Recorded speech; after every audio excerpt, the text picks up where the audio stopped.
Streaming and serving out of Fayetteville, Georgia, you are listening to the New Vision Church podcast, a community to belong, be loved, and believe. Let's check out today's message.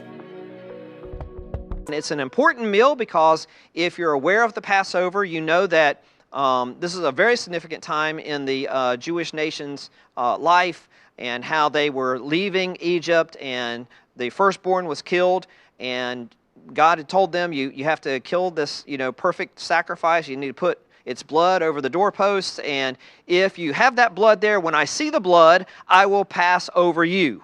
Okay? And so they were supposed to commemorate this year after year after year as a reminder that it's the blood that saves you.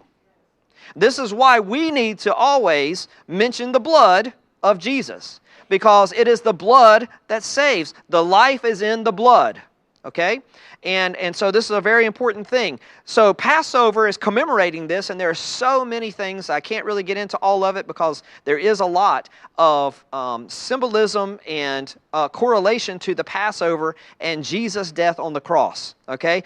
They had to have a perfect lamb. Jesus is the perfect lamb. They had to have blood. Jesus shed his blood. They had to put this over the doorposts. And Jesus said, well, I am the door. You don't come into the Father except through me. So there's so many things that line up with the Passover. Even the breaking of the bread and the cup, right, that we're going to get into here. All of these things are pictures of Jesus. And so here is Jesus, who is the Passover, having Passover with his disciples, celebrating the Passover, okay? So it's really, really awesome when you really take some time and try to see how God perfectly orchestrates all of this together. So Jesus says, this is my body, which is given for you. Do this in remembrance of me. And in the same way, he took the cup after they had eaten, saying, this cup, which is poured out for you, is the new covenant in my blood. But behold, the hand of the one betraying me is with mine on the table. For indeed, the Son of Man is going as it has been determined. But woe to the man by whom he is betrayed. And they began to discuss among themselves which one of them it might be who is going to do this thing.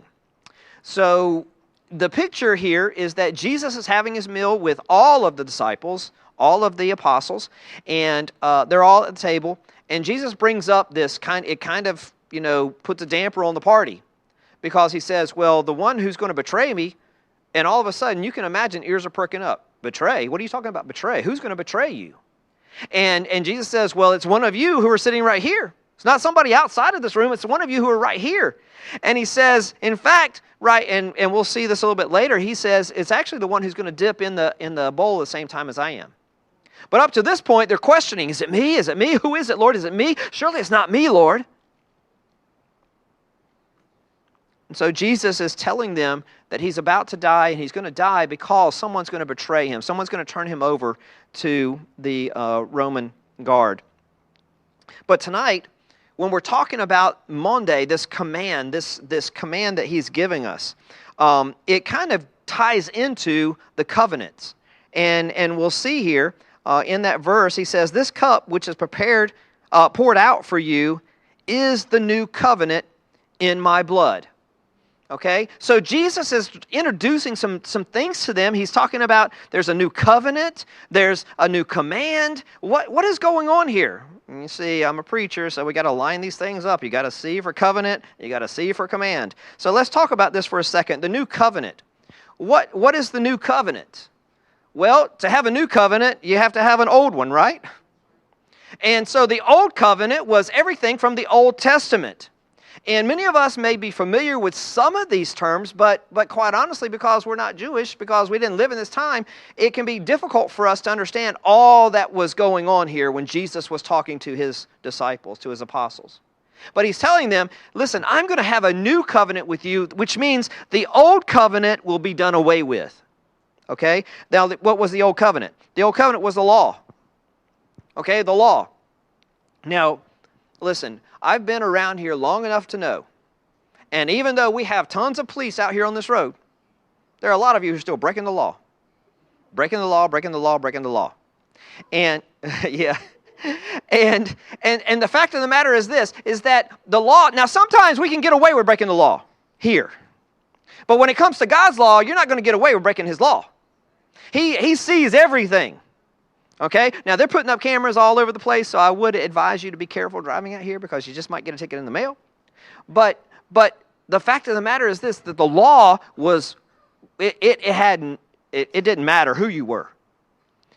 God was going to judge you according to his law. And so the law was harsh. There were things about the law that it was like, look, if you don't do this perfectly, you're going to be cut off. You break one thing here, you better have the right sacrifice. You better have this all lined up. You better dot your I's, cross your T's. You better be good to go. Because nobody was just going to come into God's presence if they didn't have everything right. Okay? And in fact, they had a priest once a year. Only the high priest could go into the temple and offer a sacrifice in the Holy of Holies.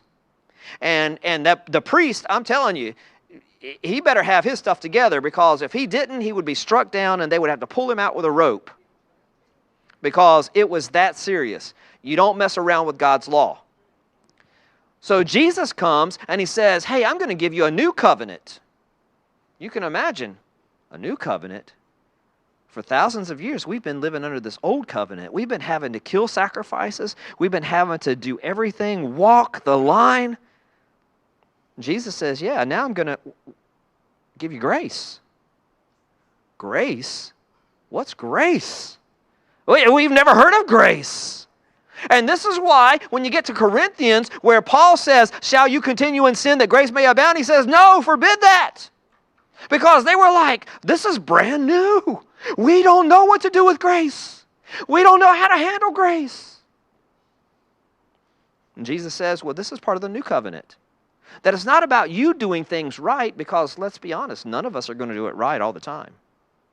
So he says, because of that, you need grace. And grace is something that you get not because you've earned it. You see, there were some people like the Pharisees who were walking around saying, you know what, we're doing the law. You're not. We're keeping the law. And if you were like us, you'd be better off. And so Jesus comes and he does away with that, and Jesus is the equalizer. Jesus says, no, you know what? Grace is going to be given to everybody. Well, some people didn't like that. What do you mean you're going to get grace? How can you get grace? You don't deserve grace. Exactly. I don't deserve it. But that's the definition of grace. You get what you don't deserve. So Jesus comes and he says, I've got a new covenant. There's a new thing here. And he's like, there's not going to have to be all these sacrifices anymore. There's not going to be all these things that you're going to have to deal with. In fact, in the Old Testament, in the law, you had to have many sacrifices to cover sins. You had to sacrifice in the morning, sacrifice in the evening, every day. Can you imagine that? I mean, that's a lot of work. You got to work to keep up your work. You got to do a lot to make sure your sin was covered. Well, Jesus comes, and the new covenant, there's one sacrifice for all that takes away the sins. It wasn't just that the sins were covered, it was that now they're removed. Can you imagine that? Man, I tell you, I don't like going to the dentist. I don't go unless I absolutely have to. And a couple years ago, I was having a problem with a filling in a tooth that wasn't good, and so I thought I was going to have to get a root canal. Yeah, and so I was in El Salvador because down there things are cheaper. So I went to the dentist down there, and I was like, hey, can you help me deal with this? And I was like, I think I'm going to have to get a root canal. And she looked at it, and he looked at it and was like, yeah, you could get a root canal. And I said, well, is that going to help? He's like, well, it might help for a little while. He said, but you might have to get another one later on. I was like, no, this is what you're going to pull it. You're going to extract it. You're going to take it away. Because I don't want to deal with this pain. I don't want to deal with this again. I want to be done. You see, this is what's great about Jesus, is that Jesus comes and he deals with all the pain, all the suffering, and he takes it away. So we don't have to deal with it again. In the Old Testament, the Old Covenant was works-based. You had to do the work. You had to keep the law. And you needed to do your very best, and even your best. Doesn't it kind of stink whenever you're told your best is not good enough? It's like, that's terrible. You're like, well, I did my best. Well, sorry, it ain't good enough. Nobody wants to hear that. And yet, this is how it was in the Old Testament. It's like you could do all these things, and you know what? You're still not good enough. And so Jesus comes and he says, well, you know what? We're going to deal away with the works. I'm going to do the work for you. And so it's not going to be based on works. It's going to be based on our relationship. That if you will let me do the work for you. Now I know there are things that I have no business trying. Be careful you put a hammer in my hand. Be careful if you see me under your hood. Because, yeah, you might not be able to drive that car ever again. See, there's some things that I just have no business doing. And yet, sometimes I'm going to try. Because it's like, well, you know, I should try to figure this out. I should try to do it. And then you know what happens? You make it worse. Trying your best when you should have let somebody else handle it. A professional. Someone who's trained. And you see, that's how it is with us and God sometimes, is that we're trying to fix something and God's like, you don't know what you're doing. You don't know how to fix this. You can't fix this. Let me handle it. You just have a relationship with someone who knows. Listen, I love it that we've got people in this church who know how to work on cars. That we got people in this church who know how to fix things. Because it's like, look, I need you. We need each other. Because there's some things that I'm not good at that you're good at.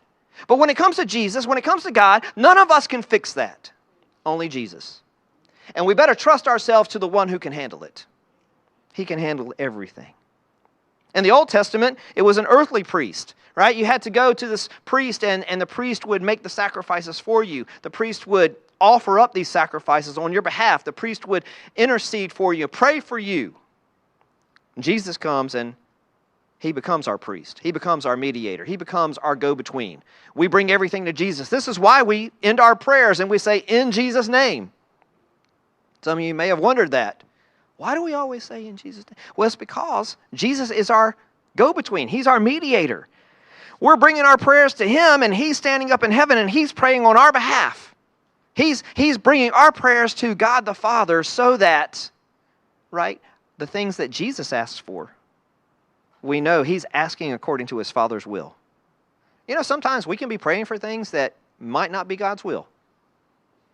Now, we might be praying our very best, but this is why we bring it to Jesus and we say, Jesus, we need for you to bring this to the Father because whatever you ask, we know it's according to your will. So he becomes our priest. He's the one that we don't have to go to another person. Okay? You don't have to tell everything to somebody else. And by the way, I would advise you probably not to do that anyway. Because not everybody's trustworthy. Everybody doesn't need to know all your stuff. Okay? I don't want to know all your stuff. When you look at the Bible in Hebrews chapter 7, verse 22, it says, so much the more also Jesus has become the guarantee of a better covenant. You see, there was an old covenant, but Jesus says, no, I'm coming with a new covenant. And he's introducing this to his disciples on that night. It's a new covenant. It's a much better covenant. You don't have to do anything except trust me. In Hebrews 8:6, but now he has obtained a more excellent ministry, excel, okay, by as much as he also is the mediator of a better covenant, which has been enacted on better promises. You see, these promises they're not dependent on us. These promises are dependent on Jesus. These promises that we have now are based on what Jesus has already done. Hebrews 9:15, for this reason, he is the mediator of a new covenant, so that since a death has taken place for the redemption of the transgressions that were committed under the first covenant, those who have been called may receive the promise of the eternal inheritance. That even the people in the Old Testament, they get to benefit from this new covenant. That even those who were in the Old Testament, even though they had all these works they had to do, this is what's amazing. They still were looking forward to the Messiah. You see, we're looking back at the Messiah. They were looking forward to the Messiah. And so it all is about faith.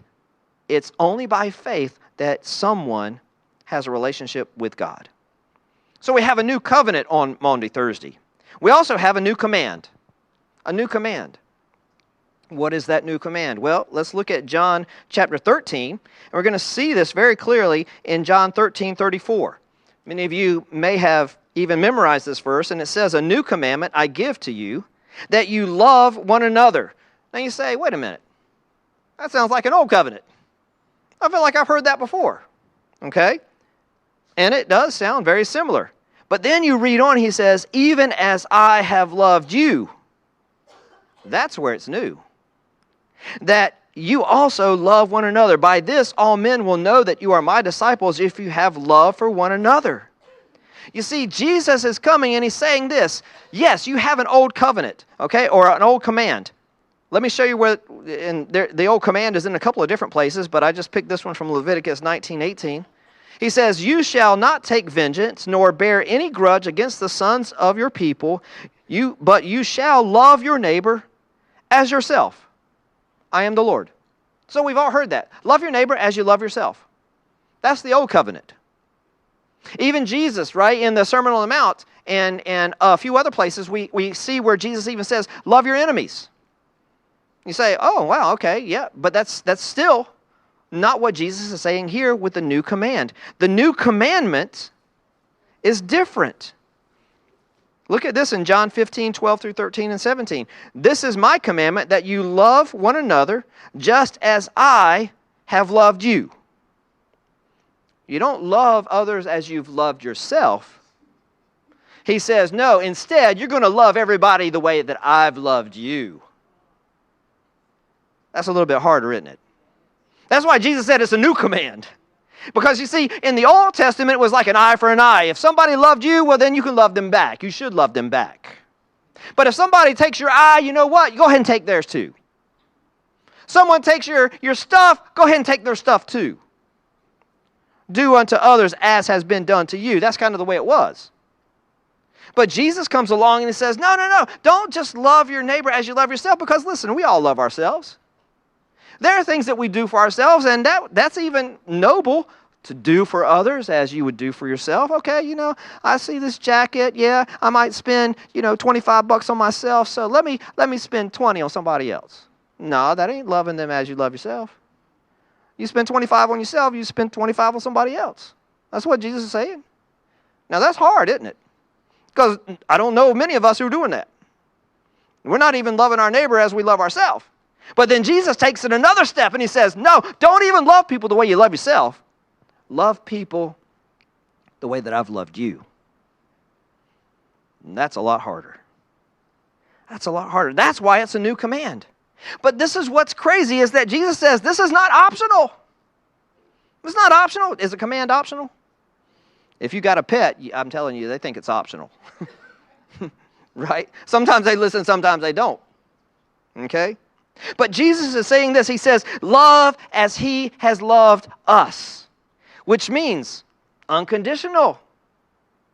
Means that you're not putting stipulations on everybody to demonstrate kindness, to demonstrate generosity, to demonstrate forgiveness. He's saying, listen, did Jesus do that for us? Did Jesus say, oh, you know what, you better do this, and if you're sorry for 10 days, then I'll forgive you? Did Jesus say, oh, go out and make up for this, and serve 10 people, and then you're going to earn my love? No. If you look at this here in John chapter 13. Now before the feast of Passover, Jesus, knowing that his hour had come, that he would depart out of this world to the Father, having loved his own who were in the world, he loved them to the end. Okay? He loved them to the end. All of them. Even Judas, he loved to the end. Even Peter, he loved to the end. During supper, the devil having already put into the heart of Judas Iscariot, the son of Simon, to betray him, Jesus, knowing that the Father had given all things into his hands, and that he had come forth from God and was going back to God, he got up from supper and laid aside his garments, and taking a towel, he girded himself. Then he poured water into a basin and began to wash the disciples' feet and to wipe them with the towel with which he was girded. So he came to Simon Peter, and he said to him, Peter said, Lord, do you wash my feet? Jesus answered and said to him, what I do you do not realize now, but you will understand hereafter. Peter said, never shall you wash my feet. Jesus answered him, if I do not wash you, you have no part with me. Why would Jesus say that? Because Jesus wants to communicate to Peter right here, Peter, you better humble yourself. Because if you can't be humble, you don't understand what I'm all about. Because Jesus was about to take this act of washing their feet, which was reserved for a servant. And Jesus was telling him, Peter, if you don't let me serve you, you're not going to know how to serve anybody else. You see, you've got to be a good receiver so that you can be a good giver. So then Peter says, Lord, not just my feet, but also my hands and my head. And Jesus said, Peter, you're so extra. It's like, just settle down, man. He said, he who is bathed needs only to wash his feet, but is completely clean, and you are clean, but not all of you. For he knew the one who was betraying him. For the reason he said, not all of you are clean. Now, nothing took Jesus by surprise. He knew who was going to do it. And he was going to let everybody else know who was going to do it. Okay? So when he had washed their feet and taken his garments, he reclined again at the table. Now, this is what I want you to understand. That Jesus does this while the meal is going on. So that means that they all came in with dirty feet. They all saw the water. It's always there. 2 of them had already been sent ahead to prepare the room for the last meal. So to prepare the room, they would have had the water there. They knew it was there. But when they came in, nobody paid attention to washing their feet. And they all sat down. And I know that this would never happen, but there have been times when I've come to the table and I didn't wash my hands. And you know what happens? Somebody's going to say, did you wash your hands? Did you wash your hands? Some of you who are good parents, you're going to say, hey, don't touch that. Go wash your hands, right? But this is what happens. They all come in and they sit down, and then they start eating, and they got dirty feet. And nobody says a word. They don't care. They're like, hey, we're just going to sit down and eat. And they eat and eat and eat. And then all of a sudden, Jesus gets up and he's like, wow, nobody's going to do this, huh? Nobody's willing to humble themselves to wash our feet. So Jesus gets up, and it says during supper, while this is going on, Jesus gets up and he says, you know what? I'm going to show you something that you don't understand.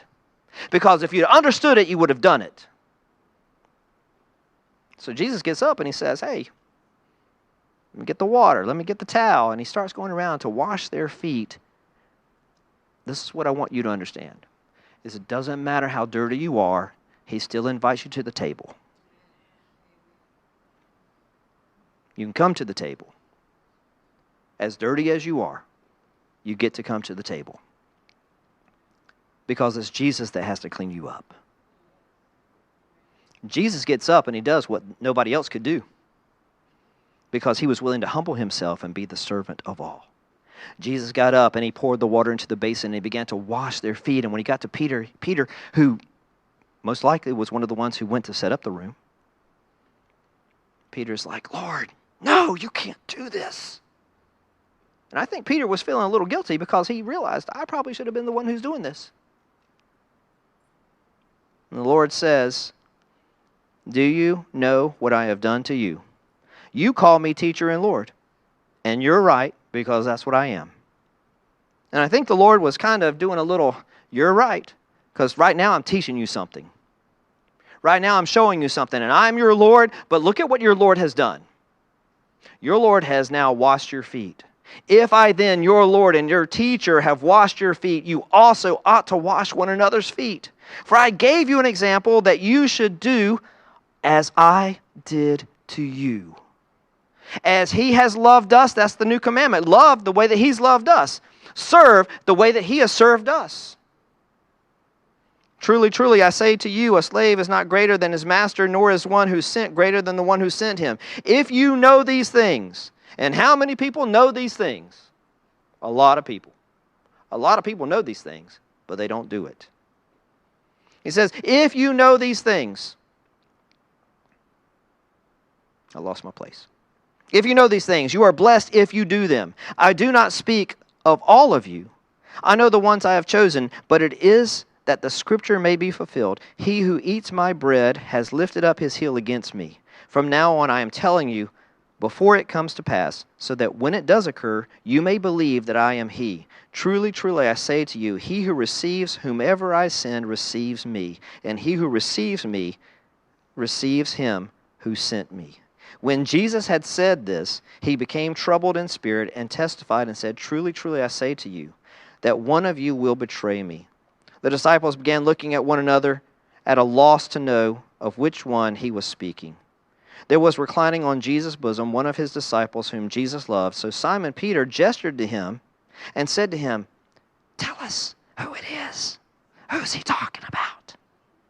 He, leaning back thus on Jesus' bosom, said to him, Lord, who is it?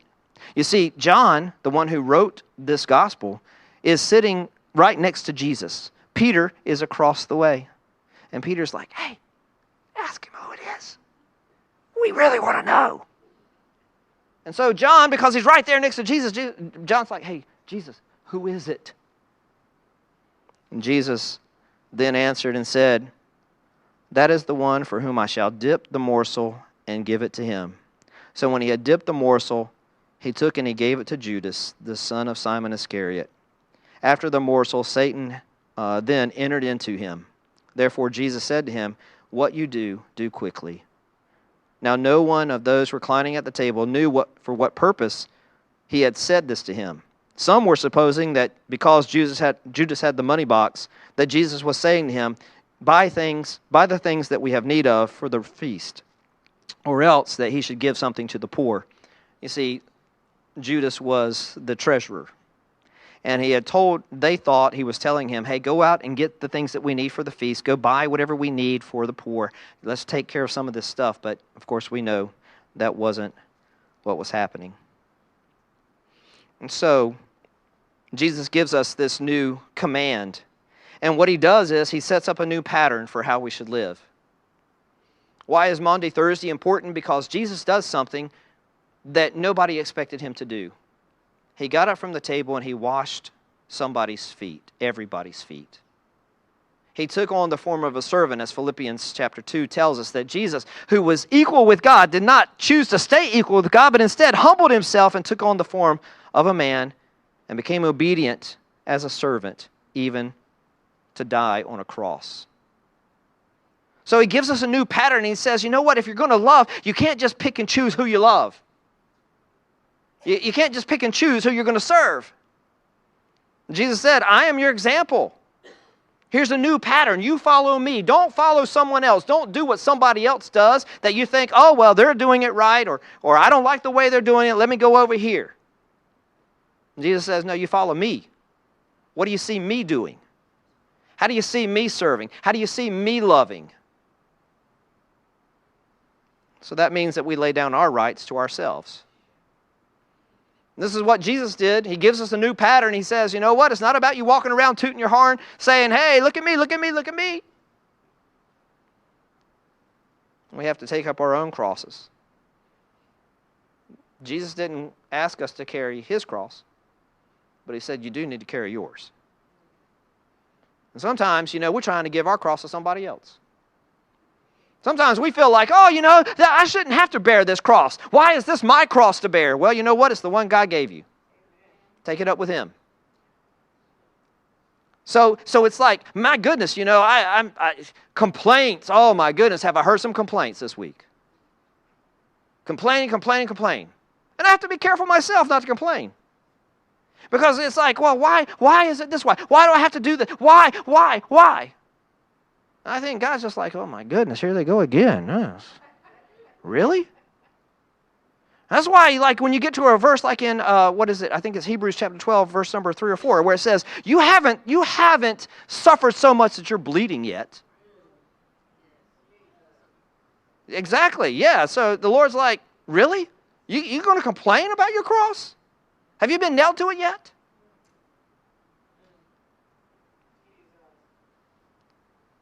So there's a new pattern, and there's also a new power. You see, the Lord's not asking you to do something in your power. Because to love like He loves, we don't have it within us. To do what He did, we don't have it within us. But we do have the Holy Spirit who lives within us.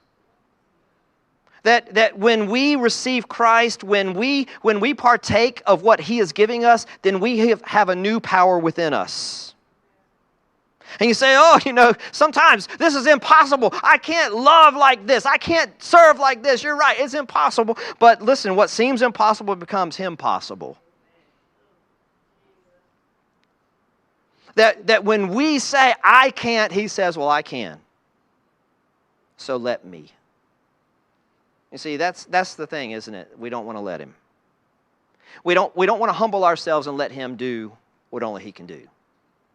We don't want to let go. We have to let go. So Jesus loved them to the end. Are you willing to love people to the end? Are you willing to serve people to the end? Because you see, sometimes people have these boundaries and they say, no, this is as far as it's going to go. This is all I'm going to do. Believe me, there are some times when I want to throw my hands up in the air and just say, I quit. I'm done with you. Think about what if God did that? What if Jesus did that? What if Jesus said, you know what, I am so done with you, I'm over you. And He would have said, sorry, I'm only going to die for the ones that seem to have it all together. He didn't do that. Jesus loved them all the way to the end. And so we too, if we're going to have Him as our pattern and allow His power in our lives, that is the only way we will have the ability to do the new command. To live under the new covenant is to accept God's grace, but also be willing to give that same grace. Tonight we're going to partake in the Lord's table. And as we look at this in Mark chapter 14, verses 22 through 24, while they were eating, He took some bread, and after a blessing, He broke it, and He gave it to them and said, Take it, this is my body. And when He had taken a cup and given thanks, He gave it to them. And they all drank from it. And He said to them, This is my blood of the covenant, which is poured out for many. In a few moments, we'll partake of this together, but I want to give you some time to reflect on your own life and ask yourself some hard questions after looking at these passages tonight. And ask yourself, how are you doing with the new commandment? Are you loving others the way that He has loved you? Are you serving others the way that He has served you? Are you giving to others the way that He has given to you? Because Jesus said this is my body which is broken for you. This is my blood which is poured out for you. And He's saying this, that we too need to be willing to lay down our lives. Greater love is there's no greater love than this, that a man would lay down his life for his friends. But I want you to understand this, we were not His friends. Jesus laid down His life for His enemies. And that even though we were still enemies with God, Christ died for us. Take some time and pray to the Lord, and then we'll partake. Thank you for listening. To learn more about us, please visit our website at newvisionc.com and our socials at New Vision Church and NVC Next Gen. Just look for the round broken V logo and we'll see you soon. God bless.